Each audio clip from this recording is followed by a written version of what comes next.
오늘 우리에게 주시는 하나님의 말씀은 요엘 2장 1절에서 17절 말씀입니다. 구약 성경 1271면입니다. 살아계신 하나님의 말씀을 우리 요엘 2장 1절에서 17절 말씀을 함께 고백드리겠습니다. 함께요.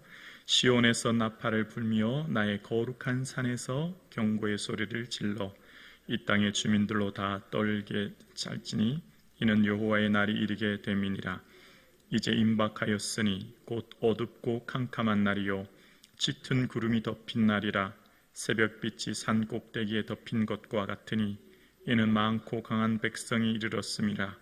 이와 같은 것이 옛날에도 없었고 이후에도 대대에 없으리로다. 불이 그들의 앞을 사르며 불꽃이 그들의 뒤를 태우니 그들의 예전의 땅은 에덴 동산 같았으나 그들의 나중의 땅은 황폐한 들 같으니 그것을 피하는 자가 없도다. 그의 모양은 말 같고 그 달리는 것은 기병 같으며 그들이 산 꼭대기에서 뛰는 소리는 병고 소리와 같고 불꽃이 건부를 사르는 소리와도 같으며 강한 군사가 줄을 버리고 싸우는 것 같으니 그 앞에는 백성이 질리고 무리의 날빛이 하얘졌도다. 그들이 용사같이 달리며 무사같이 성을 기어오르며 각기 자기의 길로 나아가되 그 줄을 이탈하지 아니하며 피차에 부딪히지 아니하고 각기 자기의 길로 나아가며 무기를 돌파하고 나아가서 상하지 아니하며 성중에서 뛰어 들어가며 성 위에 달리며 집에 기어오르며 도둑같이 창으로 들어가니 그 앞에서 땅이 진동하며 하늘이 떨며 해와 달이 캄캄하며 별들이 빛을 거두도다. 여호와께서 그들의 군대 앞에서 소리를 지르시고 그의 진영은 심히 크고 그의 명령을 행하는 자는 강하니 여호와의 날이 크고 심히 두렵도다. 당할 자가 누구이랴? 여호와의 말씀에 너희는 이제라도 금식하고 울며 애통하고 마음을 다하여 내게로 돌아오라 하셨나니 너희는 옷을 찢지 말고 마음을 찢고 너희의 하나님 여호와께로 돌아올지어다. 그는 은혜로우시며 자비로우시며 노하기를 더디하시며 이내가 크시사 뜻을 돌이켜 재앙을 내리지 아니하시나니 주께서 혹시 마음과 뜻을 돌이키시고 그 뒤에 복을 내리사 너희 하나님 여호와께 소제와 전제를 드리게 하지 아니하실는지 누가 알겠느냐? 너희는 시온에서 나팔을 불어 거룩한 금식일을 정하고 성회를 소집하라. 백성을 모아 그 모임을 거룩하게 하고 장로들을 모으며 어린이와 젖 먹는 자를 모으며 신랑을 그 방에서 나오게 하며 신부도 그 신방에서 나오게 하고 여호와를 섬기는 제사장들은 낭실과 제단 사이에서 울며 이르기를 여호와여 주의 백성을 불쌍히 여기소서. 주의 기업을 욕되게 하여 나라들로 그들을 관할하지 못하게 하옵소서. 어찌하여 이방인으로 그들의 하나님이 어디 있느냐 말하게 하겠나이까 할지어다. 아멘. 오늘 이 시간 또 우리의 삶에 함께 해주시는 주님의 기쁨 되는 저와 여러분 되기를 주님의 이름으로 축복합니다. 아멘. 오늘은 미래에 닥칠 여호와의 날에 대한 경고입니다. 지난 시간 여호와의 날은 메뚜기 재앙과 기근으로 인하여 닥친 것이었다면 오늘의 여호와의 날은 이제 곧 올 미래에 임박한 여호와의 날인 것을 이야기하면서 그 여호와의 날이 얼마나 혹독하고 잔인한지에 대해서 이야기하고 있습니다. 오늘 본문의 1절을 보면 거룩한 산 시온에서 나팔을 불어 여호와의 날이 그의 군대가 임박했다라고 이야기합니다. 이제 그래서 이 땅 주민들로 인하여서 떨게 될 날이 있음을 이야기합니다. 스바냐 1장에도 보면 구름과 흑암의 날이라는 표현이 나오는데요. 이제 임할 여호와의 날은 나팔 소리, 불길, 빽빽한 구름, 떨림과 같은, 그러니까 시내산에서 하나님의 임재의 현상과 같은 모습으로 임할 것임을 이야기하고 있습니다. 2절에 어둡고 캄캄한 날이요 짙은 구름에 덮인 날이라 새벽빛이 산 꼭대기에 덮인 것과 같으니 라고 오늘 본문에 이야기하는데요. 마치 애굽에서 나올 때 10가지 재앙 중에 흑암 재앙이 있었던 것처럼 태양이 그 태양빛을 잃었던 것처럼 변치 않고 영원히 있을 것 같은 그 태양마저도 하나님 앞에서 모든 힘을 잃어버렸던 것처럼 모든 세상이 캄캄해지고 새벽빛이 산 꼭대기에 덮인 것과 같은, 새벽에 동이 터오면 그 어둡던 온 세상도 점차 환하게 밝아오는 것처럼 강한 백성이 시온을 향해 진군해 온다라는 거예요. 그런데 이 덮쳐오는 강한 군대는 과거나 미래 어떤 것과도 비교할 수 없는 강력한 힘을 가지고 있음을 이야기합니다. 그래서 그 강한 군대가 지나가는 것은 마치 불꽃이 그 뒤를 사르는 것 같아서 이전에 에덴 동산과 같은 그 아름다운 땅들이 완전히 초토화되어져서 황폐한 들과 같이 될 것을 이야기하고 있습니다. 그러니까 이것을 이 강한 군대로 인하여서 피할 자가 아무도 없다라고 3절 후반절에 얘기합니다. 어느 누구도 예외 없이 젖먹는 어린 아이부터 노년에 이르기까지 피할 수 있는 사람은 아무도 없다는 것을 예고하고 있습니다. 그리고 앞으로 닥쳐올 군대가 얼마나 무섭고 두려운지 그 군대의 모습을 시각과 청각을 통해서 설명하기 시작하는 거예요. 잘 훈련된 군대, 강력한 그 군대가 오면 성을 침투하여 처참하게 도륙하게 될 것임을 4절 이후에부터 설명하기 시작하는데요. 4절에 보면 그 모양은 말과 같고 그 달리는 것은 기병 같으며, 마치 그들이 오는 모습이 이제 큰 군대와 같은, 기병과 같은 모습으로 소개하면서 5절 이하에 보면 산꼭대기에서 뛰는 소리, 병거 소리와 같다, 불꽃이 검부르는 소리와 같다 라고 이야기하기 시작합니다. 거대한 군대의 그 소리로, 걸어오는 뛰는 소리와 말발굽 소리로 땅이 울리기 시작하는 상황을 설명하기 시작하는 겁니다. 그러니까 지금 닥쳐오는 군대가 얼마나 무시무시하고 큰지, 그것 앞에 6절의 백성들의 모습이 백성들이 질리고 날빛이 하얘졌다, 6절에 이야기하는 겁니다. 그 군대의 모습 앞에 너무나 큰 공포와 두려움에 사로잡힌 백성의 모습을 설명하기 시작합니다. 그러면서 대열을 지어오는 강한 군대가 얼마나 잔인하게 도륙할지에 대해서 7절로부터 설명하기 시작하는데요. 7절에 보면 용사가 달리며 무사같이 성을 기어오르며, 9절에 보면 성 위에 달리며 집에 기어오르며 도둑같이 창으로 들어가니라고 이야기합니다. 그러니까 이 강력한 군대로 말미암아 성 안에 있는 모든 사람들과 성이 얼마나 처참하게 무너지고 파괴될지에 대해서 설명하는 겁니다.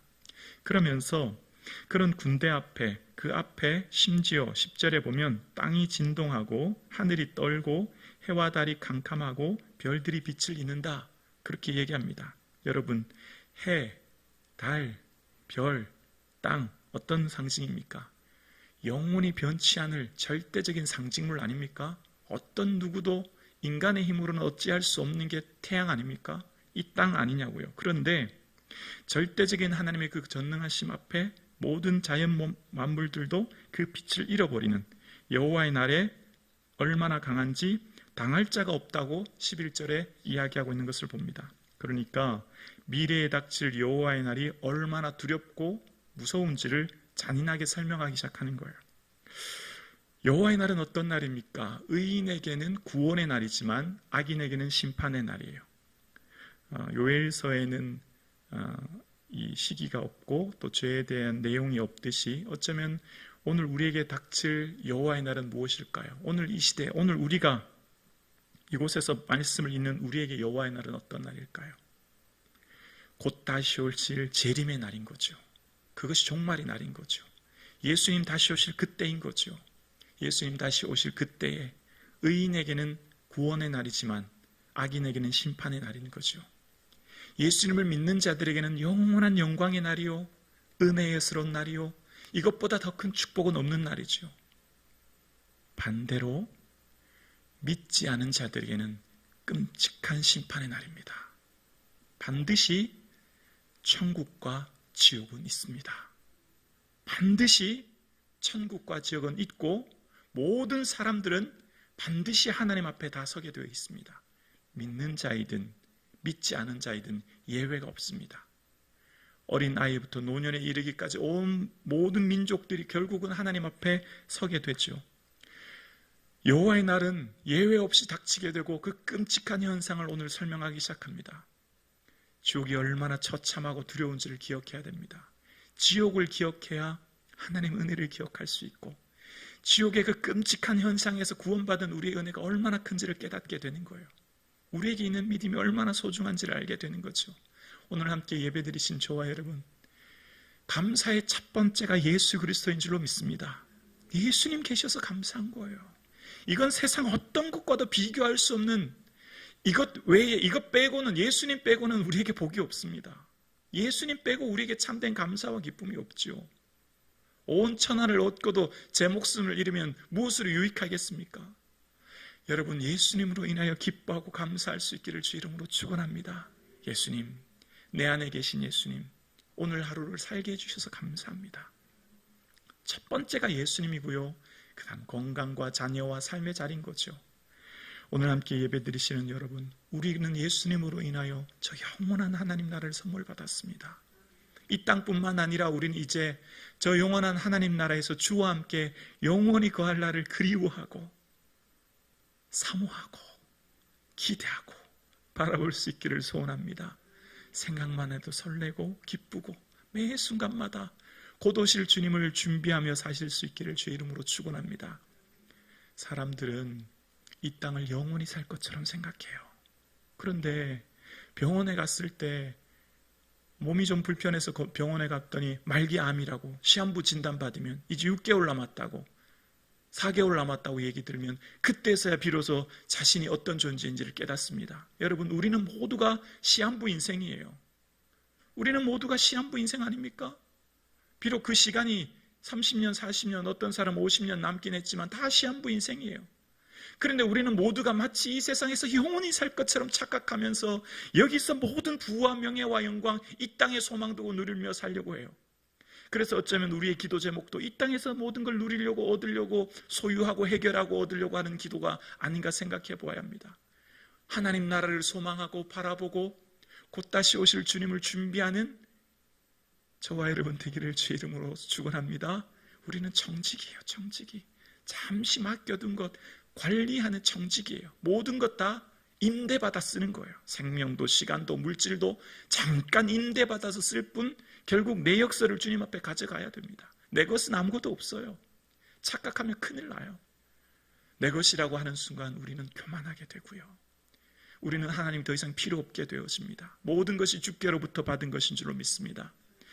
이 여호와의 날이 얼마나 무섭고 두려운지를 설명하기 시작합니다. 예외가 없고 이것 앞에 어느 누구도 피할 수 없음을 설명하기 시작하는 거예요. 다시 오실 주님 앞에 그 재림의 날에, 그 심판의 날에 믿음 없는 자의 그 끔찍함, 예수 믿고 천국 가는 것이 얼마나 큰 복임을 기뻐하며 감사할 수 있기를 주의 이름으로 축원합니다. 이 여호와의 날 앞에 하나님 뭘 원하실까요? 이제 닥칠 이 끔찍한 여호와의 날 앞에 하나님 요구하시는 게 있습니다. 12절입니다. 여호와의 말씀에 너희는 이제라도 금식하고 울며 애통하고 마음을 다하여 내게로 돌아오라 하셨나니, 이제라도라고 말씀합니다. 회개의 늦은 때는 없습니다. 예수님 우편 강도처럼 지금이 바로 가장 최고의 회개의 때요, 회개의 때에 늦는 법은 없고요, 회개가 회복이요, 회개가 구원이요, 회개가 생명이요, 회개가 능력입니다. 회개 앞에 용서해 주지 않으실 죄가 없고, 회개 앞에 하나님께서 어떤 죄라도 용서해 주신 하나님, 회개가 이 세상에서 가장 큰 은혜임을 알게 되는 거죠. 그래서 회개하여 예수 그리스도 이름으로 죄의 사함을 받고 얻으라, 그리하며 성령을 선물로 받으리니, 회개하는 자에게 주시는 풍성한 생명의 능력을 말씀하시는 거예요. 그러면서 하나님 앞에 돌아오는 자는 금식하고 자신을 온전히 내려놓고 온 마음 다해서 주께 나오는 것이죠. 아합 왕이 금식했을 때 재앙을 그 시대에 내리지 않았던 것처럼, 회개했을 때 그 재앙을 내리지 않으셨던 것처럼 금식하고 울며 애통하라는 거예요. 전능하신 하나님, 못할 것이 없는 하나님, 하나님 무엇 앞에 가장 약하실까요? 울음 앞에 가장 약하십니다. 성도의 울음 앞에 하나님이 가장 약하신 분이에요. 울며 애통하라는 겁니다. 애통하는 자를 위로하시는 하나님 앞에 내가 울어야 가정이 살고, 내가 울어야 교회가 살고, 내가 울어야 민족이 삽니다. 하나님 지금도 우는 한 사람을 찾으시는 거예요. 하나님밖에 없다고. 하나님만이 우리의 삶과 가정과 민족 도와주실 수 있는 이 주밖에 없다고 온전히 주님 앞에 눈물로 기도하는 그 한 사람을 찾고 계시는 거죠. 그러면서 얘들아, 옷을 찢지 말고 마음을 찢어야 된다. 그리고 하나님께 돌아오라는 거예요. 왜요? 우리 하나님 어떤 하나님이냐면 13절의 후반절에 보면 그는 은혜로우시며 자비로우시며 노하기를 더디하시사 인애가 크시사 뜻을 돌이켜 재앙을 내리지 아니하시나니. 아멘. 우리 하나님은 얼마나 좋으신 하나님인지를 너희는 지금 잘 모르지? 우리 하나님의 그 크신 은혜와 사랑, 회개하고 돌아오는 자를 다 용서해 주시고 뜻을 돌이키시는 분이야. 아론이 금송아지를 만들고 그 앞에서 뛰어놀 때 하나님이 너무 마음이 아파서 내가 진멸할 거야. 모세에게 내가 너로 큰 민족 세울 거야 라고 말씀하실 때 하나님 그러지 마세요. 아브라함과 이삭과 야곱에게 하신 그 언약 기억해 주세요 라고 기도할 때 하나님께서는 뜻을 돌이키시고 그들을 완전히 진멸하시는 곳에서 돌이키시사 은혜 베풀어 주신 것을 보게 됩니다. 하나님께서는 사랑이 많으신 하나님이신 줄로 믿습니다. 보라, 지금 은혜 받을 만한 때요. 보라, 지금이 구원한 날이에요. 모든 사람은 지금 주께 돌아와야 됩니다. 그 사랑과 인애가 많으신 하나님 앞에 지금 주님 앞에 돌아올 때 모든 사람을 품어주시고 용서해 주시고 사랑해 주시는 그 하나님이신 줄 우리는 믿습니다. 그 하나님께서는 어떤 은혜를 주시려고 하시는지 14절에 보면 주께서 혹시 마음과 뜻을 돌이키시사 뭐라고요? 그 뒤에 복을 내리시사. 여기에 하나님의 은혜가 있습니다. 선지서를 읽어보면 공통점이 나와요. 대선지서든 소선지서든 모든 선지서에는 반드시 처음에는 심판을 경고합니다. 엄청나고 무섭고 두려운 하나님의 심판. 돌아와라.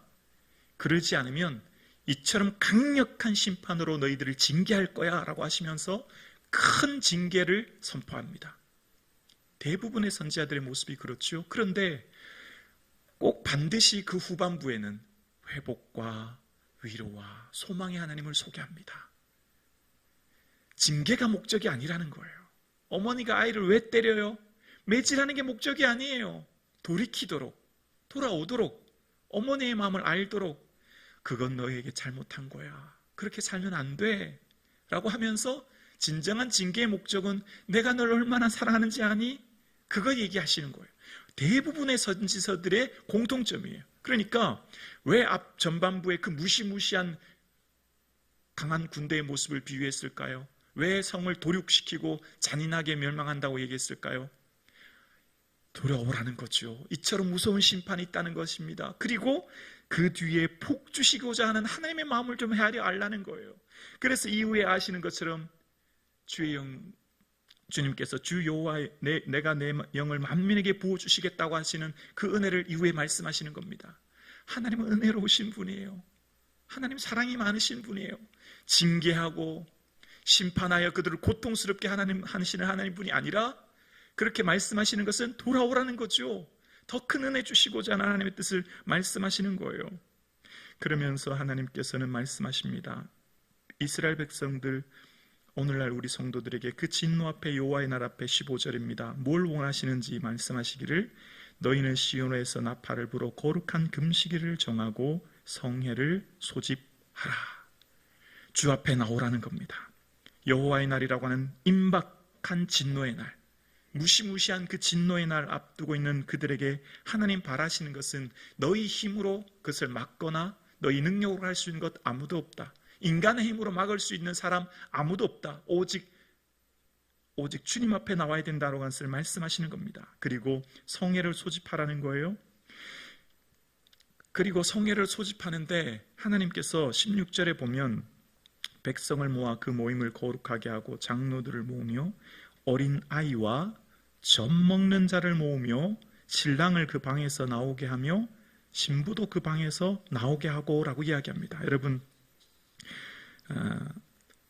굳이 젖 먹는 아이까지 나와야 될까요? 성회에? 젖 먹는 아이가 뭘 알아요? 여러분 생각해 보세요. 태어난 지 이제 몇 개월 안 돼서 어머니께 젖 먹는 그런 아이. 이 아이가 뭘 알아요? 근데 하나님 말씀하십니다. 젖 먹는 그 아이까지 나오라는 거예요. 신랑은요, 1년 동안 군 복무 면제를 받습니다. 전쟁이 나도 징집되지 않아요. 신랑은 신명기에 아내를 행복하게 해주라는 거예요. 그런데 심지어 신랑까지 나오라는 겁니다. 하나님의 성의 앞에는 예외 없이 모든 사람이 다 나와 전심으로 온 마음 다해 주 앞에 나오라는 겁니다. 그리고 하나님의 은혜를 구하라는 거예요.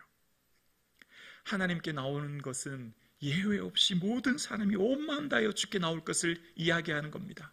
저 지금 바쁜데요. 저 지금 할 거 많은데요. 저 지금 급한데요. 그게 없다는 겁니다. 어떤 것보다 가장 시급하고 가장 중요하고 모든 대상에 예외 없이 주님 앞에 나와야 될 성의 앞에 나와서 주의 은혜를 구하라고 이야기하는 거예요. 그러면서 주님께서 말씀하십니다. 하나님 택한 백성들에게 말씀하시기를 17절에 보면 여호와를 섬기는 제사장들은 낭실과 제단 사이에서 울며 이르기를 여호와여 주의 백성을 불쌍히 여기소서 이후에 기도합니다. 여러분,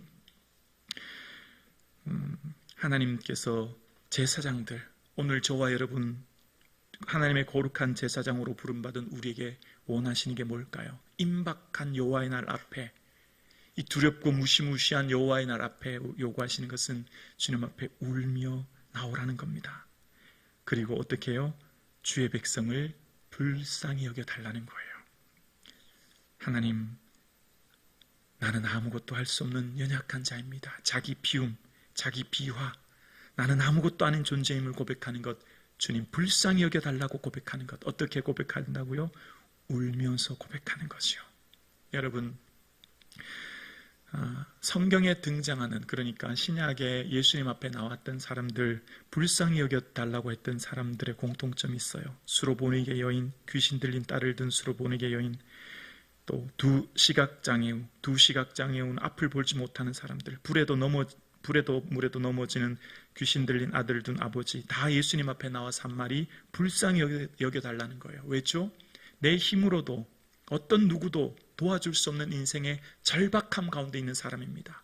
눈물과 고통과 아픔 가운데 있는 사람들, 어떤 누구도 도와줄 수 없는 가장 인생의 밑바닥에 있는 사람들이 하는 말이 불쌍히 여겨달라는 거예요. 자기는 아무것도 아니고 자기는 가장 미천한 자임을 고백하는 겁니다. 오늘 예배드리시는 저와 여러분, 우리의 가장 최고의 기도 제목이 눈물로 울부짖으며 불쌍히 여기소서 고백하는 저와 여러분 되기를 주의 이름으로 축원합니다. 그 기도를 들어주시고 은혜 내려주실 줄로 믿습니다. 할 수 있는 것 아무것도 없어 오직 주님만이 도우심을 고백하는 이 시간 되기를 주의 이름으로 축원합니다.